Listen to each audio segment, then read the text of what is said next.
अब 55 के 55 जगह आप ही रहिए। आप लोग वही कर ही रहे हैं। रामगढ़ से भी लोग आए थे, रामगढ़ का भी डिमांड है कि आप रामगढ़ आइए, मांडू वाले भी वही कर रहे हैं। कानून नियमता चलेंगे हम लोग। अगर हमारे किसी साथी को धमकी दिया गया है तो हम उनसे आग्रह करेंगे वो नज़दीकी थाने में एफआईआर करवाए और कानून के संरक्षण में जाए, कानून से सहयोग प्राप्त करें। और एक कहावत है, मरता क्या नहीं करता। अगर ऐसी स्थिति उत्पन्न होगी तो गलागी डुमरी, तो उस हिसाब से। और झुमरा की बात करें तो गोमिया, और सुने देखेंगे दोनों से 46 जमशेदपुर टच नहीं किए थे, खूंटी टच नहीं किए थे, गोड्डा टच नहीं किए थे। हम लोग वहाँ टच करेंगे क्योंकि वहाँ हमारे कार्यकर्ता हैं, वहाँ हमारे केडर हैं, वहाँ हमारा वोट है। जोहार, नमस्कार, मैं बबलू कुमार, आप देख रहे हैं बबलू महतो यूट्यूब चैनल। और आज हमारे साथ झारखंड के लाखों युवाओं के आस और उम्मीद JVKS के केंद्र अध्यक्ष टाइगर जयराम महतो है, जो अभी हाल ही में दिल्ली में दौरा करके झारखंड में पहुंचे हुए हैं। इनसे जानने के प्रयास। दादा सबसे पहले जोहार। जोहार। आप क्या कहते हैं दादा, आप 55 सीटों पर ऐलान किए हैं विधानसभा? देखिए, ऐलान नहीं, हम लोग अनुमान किए हैं। ये ऐलान नहीं, अनुमान है। सीटें बढ़ सकती हैं।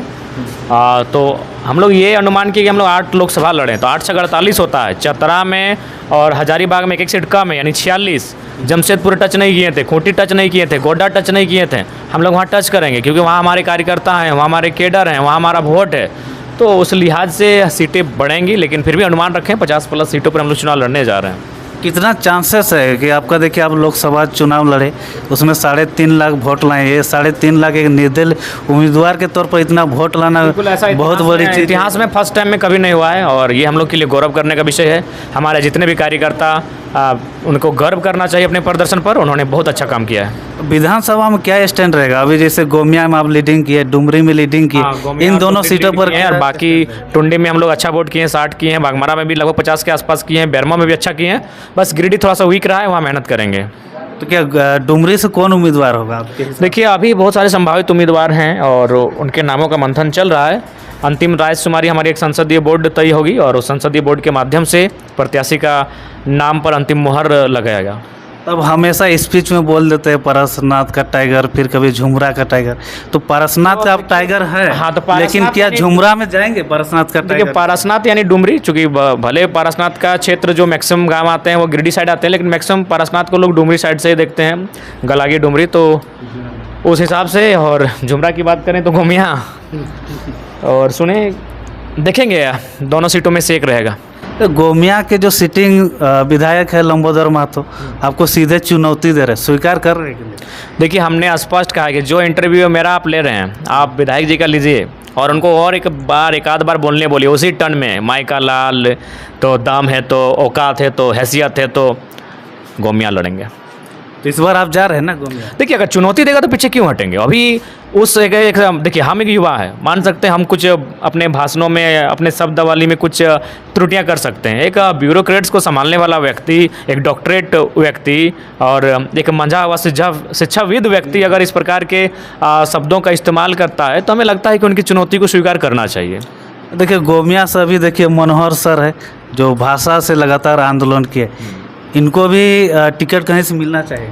देखिए, नो डाउट मनोहर सर भी एक अच्छे व्यक्ति हैं और इनमें ये दमखम है कि वो प्रत्याशी बनने की अहर्ता रखते हैं। गोमिया में और बहुत सारे लोग हैं। जैसे अगर आप गोमिया की बात करें तो गोमिया में 3 प्रखंड आते हैं। अगर आप कसमार की बात करेंगे तो कसमार में भी अमरलाल मुखिया जी बहुत अच्छा काम किए हैं। पेटवार में आते हैं तो मनोहर सर का नाम आता है। आप अगर गोमिया एंट्री करते हैं तो वहाँ भी बहुत सारे ऐसे नाम हैं जो अच्छा काम किए हैं। नो डाउट वे लोग प्रत्याशी हैं, भविष्य में प्रत्याशी बनते हुए दिखेंगे। लेकिन फिलहाल अंतिम जो निर्णय है वो संसदीय बोर्ड और टीम ही तय करेगी। तो फिर मनोहर सर का कहीं पर चांसेस है? देखिए, उस पर कहना अभी मुश्किल है, क्योंकि देखिए सबका अपना अपना एक सीट होता है। अगर आप हमें गोमिया बुलाएंगे तो फिर ऐसी परिस्थिति में इनको वहाँ देख रेख करना होगा, इनके देख रेख में चुनाव होगा। देखिए, आपके एक कार्यकर्ता है अल्फा हुसैन, उनको जान से मारने का धमकी दिया जा रहा है। आखिर आपके कार्यकर्ता से ऐसा क्यों है? देखिए, सबसे पहली बात हम यही कहना चाहेंगे कि धमकी केवल और केवल खोखली धमकियां हैं। अगर इस प्रकार की बातें आएंगी तो सबसे पहला बात, हम लोग कानून नियमता चलेंगे। हम लोग अगर हमारे किसी साथी को धमकी दिया गया है तो हम उनसे आग्रह करेंगे वो नज़दीकी थाने में एफआईआर करवाए और कानून के संरक्षण में जाए, कानून से सहयोग प्राप्त करें। और एक कहावत है, मरता क्या नहीं करता। अगर ऐसी स्थिति उत्पन्न होगी तो फिर आमने सामने होगा। या तो एक मयान में 2 तलवार नहीं रहेंगे, सीधी बात है। जो होगा देखा जाएगा। डर के साये में जीने वाले नहीं है, डर को ख़त्म करने के लिए आए हैं। लेकिन हाँ, प्रयास करेंगे कानून उसको अपने हाथों ले। और यहाँ देखिए रामगढ़, जहाँ पर आंसू का गढ़ माना जाता है, वहाँ पर JV-KSS का अरे क्या? गढ़ किसी का नहीं होता है। सिकंदर चला गया दुनिया को जीतने वाला, लगभग आधी दुनिया पर जिसने दखल कर लिया था। आज सिकंदर का कहीं नामो निशान नहीं है दुनिया में। तो ये पढ़े हुए लिखे नौजवान ये क्यों कहते हैं गढ़ गढ़? कोई किसी गढ़ नहीं होता है। एक समय होता है, एक क्लाइमेट होता है। क्लाइमेट भी कम से कम 25-30 साल में एक बार बदल जाता है। तो गढ़ होता है ना, वो गढ़ भी बदलता है। उस क्लाइमेट की तरह 25-30 साल हो चुका है, अब वो क्लाइमेट भी बदल रहा है, गढ़ भी बदलेगा। उम्मीदवार कौन होगा वहाँ से? हम ही होंगे। आप ही क्या कर रहे हैं अब?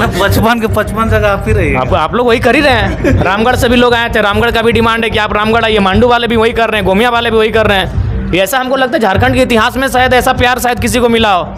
सुबह से 4 मतलब विधानसभा की टीम आई है और चारों फोर्स कर रही है कि अगर आप नहीं हमारे यहाँ चुनाव लड़ेंगे तो आपके घर में हम धरना दे देंगे, हम लोग यहीं सो जाएंगे, आपका गाड़ी गुजरेगा पेटवार से, हम वहीं सो जाएंगे। तो भाई हम क्या करें? हम लोग भी इंसान हैं, बात को समझिए। लेकिन ओवरऑल 2 सीटों पर ही लड़ेंगे, उससे ज़्यादा संवैधानिक नहीं है नियम। और वो सीटें संसदीय बोर्ड तय करेगी, हमारी सर्वे की टीम तय करेगी कहाँ से लड़ना चाहिए। बहुत बहुत धन्यवाद। धन्यवाद। तो आप देख रहे थे टाइगर जयराम महतो इनसे भी बात किए और इनका मतलब लगभग चांसेस है डुमरी और गोमिया विधानसभा चुनाव लड़ने का, क्योंकि वहाँ के कार्यकर्ता जो है आज टाइगर दास से यहाँ पर आज मिले और उनसे प्रस्ताव रखे वहाँ से लड़ने का। आगे का अपडेट देते रहेंगे। हमारा YouTube channel Bablu Mahato like subscribe share जरूर कीजिएगा। जय झारखंड, जोहार।